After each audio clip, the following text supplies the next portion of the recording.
Hey, what's up? This is Chris number 2 from the band Anti-Flag, and you're watching Austin Underground. Peace. I'm not going to drop this mic. It's expensive.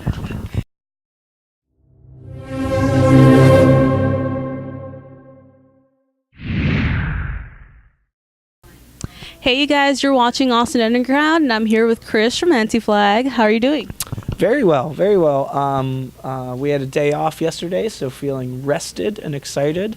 We've played this venue a couple times, once with Less Than Jake and once with Pennywise.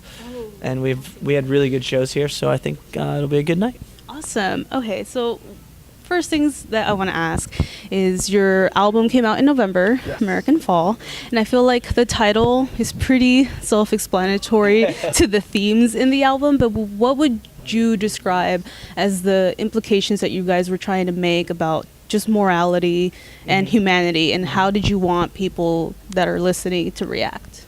Well, I think that this record in particular was an interesting process, because I think us, like much of the world, believed as we went into writing the record and as we went into preparing it that November 2017 moving forward, we'd be living under a Hillary Clinton presidency, and the world would be a different thing, and we'd be talking about different issues. So when the election came and went, and we found that Donald Trump was going to be our president, the main focus of the record kind of shifted. There are still a few songs that were on there that were written from that time, pre the belief of Donald Trump taking power, but ultimately the overarching goal or agenda of the album became solidarity.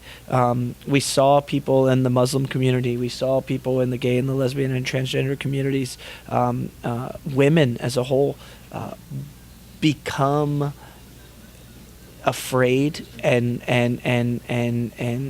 isolated and marginalized and scapegoated by the politics of Donald Trump. So we wanted to make sure that our statement moving forward was just us raising our hands and seeing them and having empathy for them and sharing, as much solidarity as we possibly could. Awesome. So what would you say are some of your favorite lyrical highlights of the album?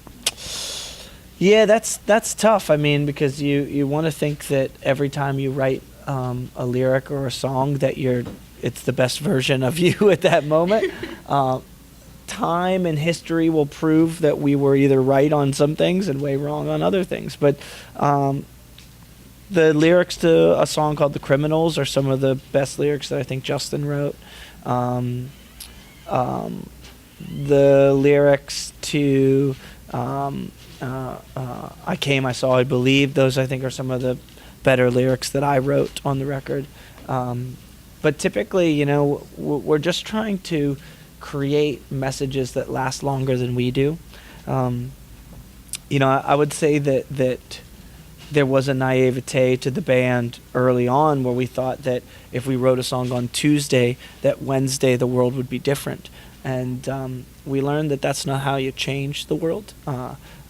We want these songs to last long so that people can find them throughout periods in history when they're needed, and hopefully, through changing those people, much like we've been changed by music and punk rock as a whole, those people will then change the world. That's kind of become the focus and the goal of the records that we create is to when we get to that post-apocalyptic scene in Planet of the Apes and the guy's on the beach and he's like, "Oh, damn you," that there's this piece of plastic sticking out of the sand that's our record, and someone's like, "Oh, well, these 4 kids in Pittsburgh, they were trying to fight," so at least we have that going for us. That's beautiful. It's sad.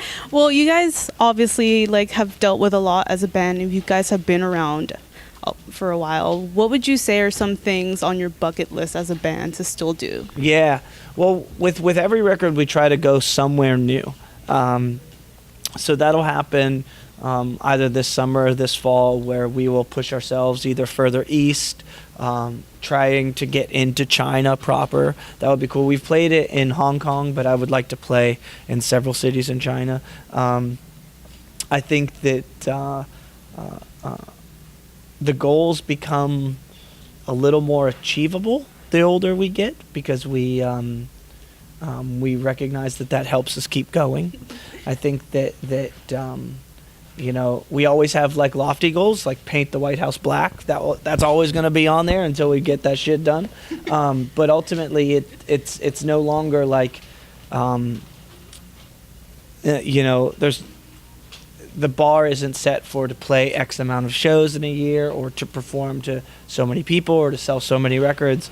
We learned a long time ago that can happen, and your life cannot be different at all. So for me, it's more about what are the reasons that we're doing this? How are we connecting with people? How are we leaving things better than we found them? So those mostly become our goals, more so than musical or creative plateaus. Awesome. So we're finally in February. Yeah. Valentine's Day is coming up. What Right. would you say are some of your favorite love songs?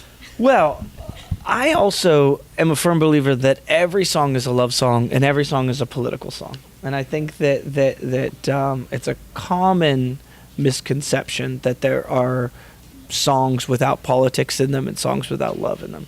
The fact that you picked up a pen and you wrote something down, you had to be moved by something. And the close proximity between love and hate are always there.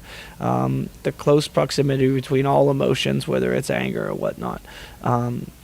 So that being said, my favorite love songs would probably be Beatles songs to start with. Yesterday was a fantastic love song, but also a very political song. It's a very dark song. It's sad.